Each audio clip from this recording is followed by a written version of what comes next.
This is an exciting day.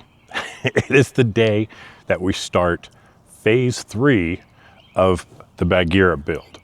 Now, phase 1 was just getting some initial things kind of sorted out, the dead pedals, overhead molly system, some basic necessities to get things up and rolling so I could get it out on a trip. So phase 1 was pretty simple.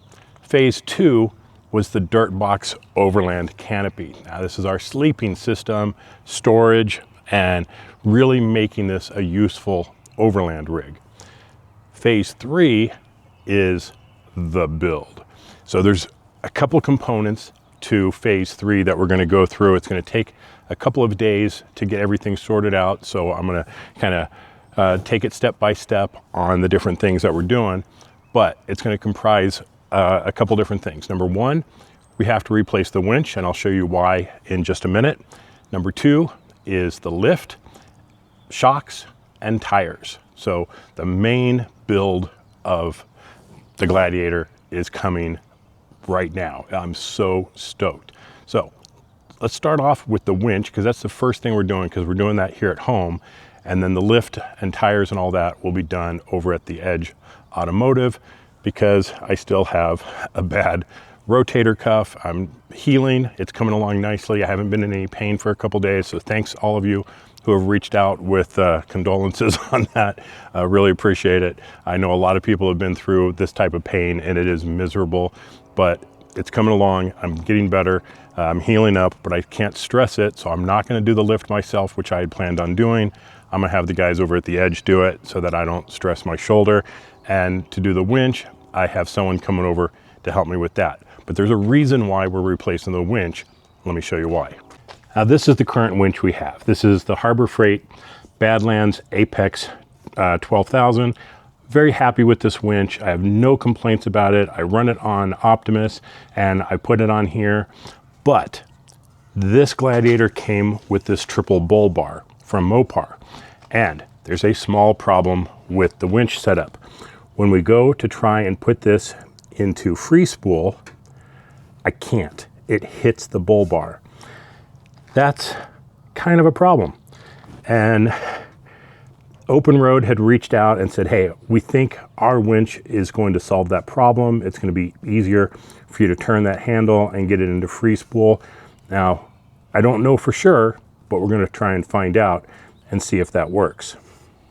So we're going to change the winch out to an OpenRoad and hopefully solve the problem of not being able to get it into free spool. We're going to do that today. And then as soon as a package from UPS shows up, I'm going to show you what we're going to do as part of the lift. Now, sitting here in the garage is the Clayton 3.5-inch premium lift kit. So that's what the lift is going to be. It's the Clayton 3.5-inch premium. Really looking forward to that.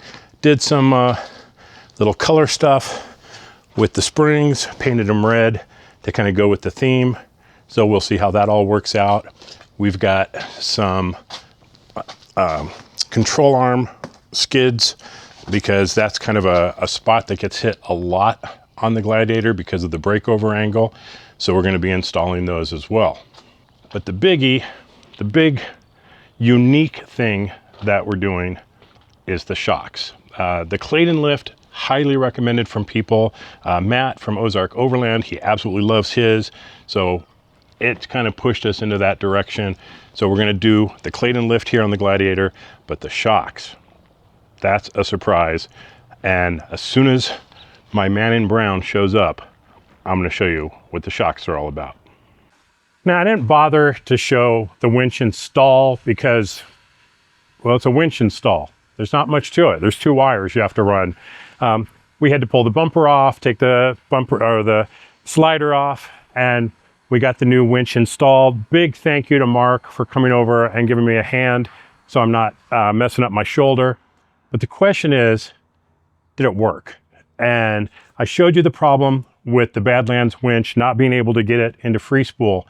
Let's take a look at this one and see if it works. Okay, so here's the handle on the OpenRoad. And as you can see, it completely clears the bumper bull bar section here. So we now have free spool back. Yay! Awesome. Big thanks to OpenRoad for helping us out with this and making sure that this would work before they sent it out. Really appreciate their help in making this happen. So very impressed. Now this is a 13,000 pound winch versus the Badlands Apex, which was a 12,000. Probably not going to make a big difference, but still, it's nice. I did paint the fairlead in the flame red to match the theme, but there was one thing that I changed. This is the hook that came with it. Not a big fan. It's not very attractive, and it's just big and clunky, and didn't really care for it. So for the time being, I'm sticking with the Badlands hook that came with that one, and it's a little nicer looking, and should do the job. Eventually, I will replace the whole line with Freedom Winch Line 3.0, just because I want to get rid of the metal like I did on our JL. Now, something pretty cool about the OpenRoad that I like, that I think is worth noting, is that it does come with a wired remote and 2 wireless remotes. Because if you're like me and you have lost a wireless remote before, you'll appreciate the fact that there's 2 of them. One's going in the toolbox, one's going in the glove box, so that I never have to worry about losing one again. So 2 wireless remotes and the wired remote come standard with the OpenRoad winch. So I think that's pretty cool. So that's going to wrap up this part of it. Next, hopefully any minute now, the shocks are going to arrive. I can't wait to show you what those are all about. Well, I told you we're doing something different with the shocks, and these are them. These are shocks from a company called Progressive Suspension. They've been around in the motorcycle world for a while, and then they got into ATVs, and now they're in the Jeep market. JLs, JTs, I believe JKs also. But these are very unique shocks. There's no external adjustments on them. They are automatically adjusting shocks that uses a hydraulic technology. They called it frequency sensing technology. So as it detects the frequency of the movement, it automatically changes the dampening inside to adjust for different conditions.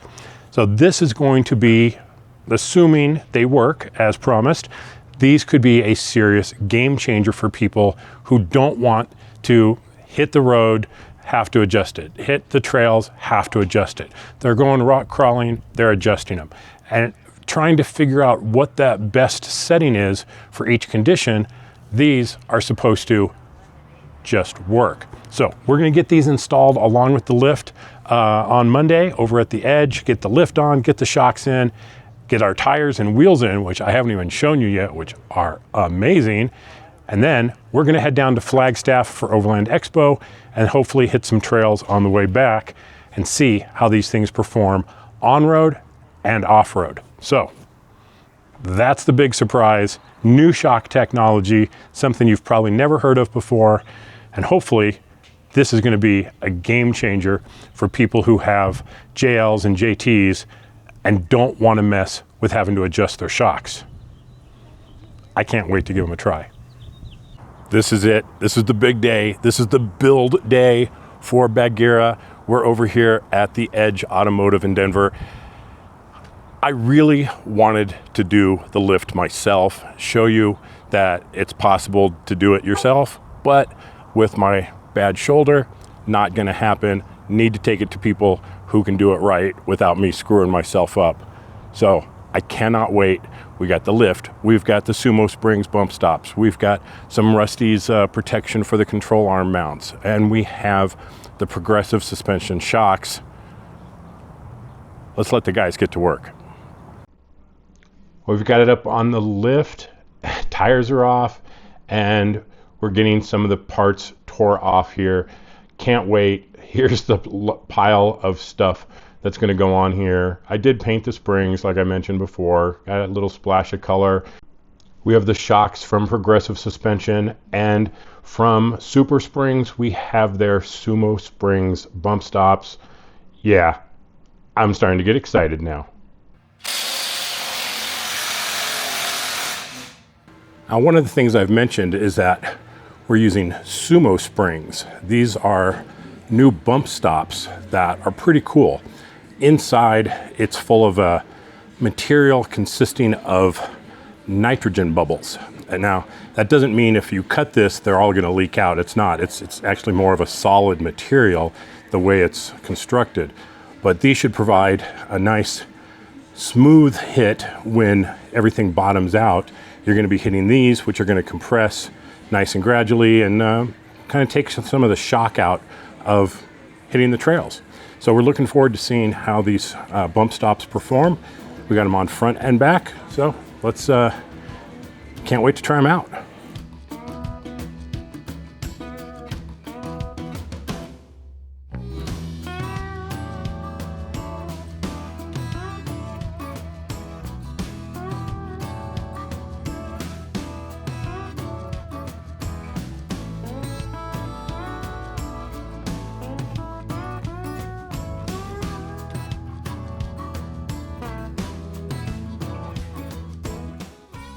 Now, the Sumo Springs are a direct replacement for the OEM bump stops. The rears just push up and twist over, and the front ones have a bolt that goes in from the bottom to hold them in place. So nothing weird here. And then on the top, there's a nice flat plate, so it's going to compress them super nicely. And then these are the Rusty's Offroad skid plates for the control arm mounts. Nice thick material. We did have to do a little trimming because of the Motobilt skid plates, so that's an issue of aftermarket versus aftermarket, making things fit just right. But you can see they provide a nice smooth surface here to glide over some of the things that we may encounter on the trails.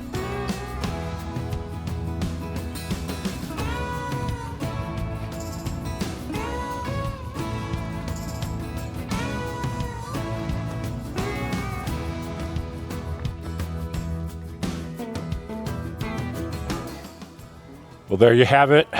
Bagheera is all finished. Well, not finished. It's never finished, right? But phase 3 is done. We've got the lift, the tires, the shocks. We've got an OpenRoad winch up front, which solved my problem of the handle not being able to be used.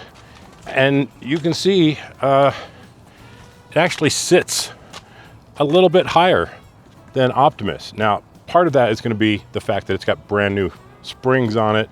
They haven't settled yet. It'll probably come down a little bit as those springs get worn in. They'll probably be pretty damn even. They're both considered 3.5-inch lifts. Optimus has the metal cloak lift, the 3.5-inch game changer, and Bagheera has the Clayton 3.5-inch premium lift on it. Couldn't be happier with how it looks, how it turned out. It looks right now. It's not overbuilt, it's an Overlander, but it can take me pretty much anywhere I want to go. And I'm very, very happy with it. The Clayton lift is phenomenal. It rides so nice. I'm very happy with the ride on it. The shocks so far are really nice. Haven't been able to get it off-road yet, but on the freeway and the roads, it's super, super smooth. There's a section of the freeway that's really rough, and in Optimus, you can really feel that. It thumps around pretty good on that. This just kind of floated over all that stuff. So it definitely has a nice smooth ride to it still. Very similar to the stock feel with that longer wheelbase. It just really makes for a smooth, comfortable ride. And on the front here, we do have some max peating rods, LEDs. These are white lights with RGB colors in them. It's kind of cool. Looks kind of nice on it. These really light up things nice. And some Novsight lights up on the cowls for the ambers. Yeah, I am ready to go, whether we want to hit some hard trails or whether we want to do some overlanding and potentially get into some more difficult trails, but definitely the clearance to go where I want to go with this vehicle. So big thanks to everybody that helped with this, from Clayton, Progressive Suspension, Sumo Springs for those bump stops, OpenRoad Winch, and of course the guys over at the Edge 4x4 who had to do the install of the lift for me because of my shoulder. I can't do it myself, but they knocked it out and I couldn't be happier with how it turned out. And yes, we are keeping Optimus. We are not getting rid of this Jeep. This is our baby. This is our trail vehicle. This is our overland vehicle. And yeah, I can't tell you how stoked I am that this no longer looks like an anorexic teenager. It looks like a proper vehicle now. So thanks for watching, everybody. I hope you enjoyed the build, and look for more things to come. Eventually, I want to replace the bumpers. I want to replace the rock sliders. I'm sure I'm going to have to do inner fender liners to make sure I have enough clearance when this thing is flexing. Again, it's probably not going to go on trails where I'm going to get full articulation anytime soon, but it can do it when I need to. But there's going to be some things that we need to do to kind of finish it off. But like everything else we've done on here, it's figure out what the problem is, solve the problem the best way we can, and learn a lot of the lessons we had from building Optimus and put those to use as we build the Gladiator. So again, thanks for watching, everybody. Thank you to the Patreon supporters out there. I've become friends with a handful of you guys. Really appreciate your support. Mark, for coming over and helping me with the winch. I really appreciate that. And yeah, thanks for watching, everybody. And be safe out there. We'll see you on the trails. Hard trails, or maybe some overlanding. We'll catch you later.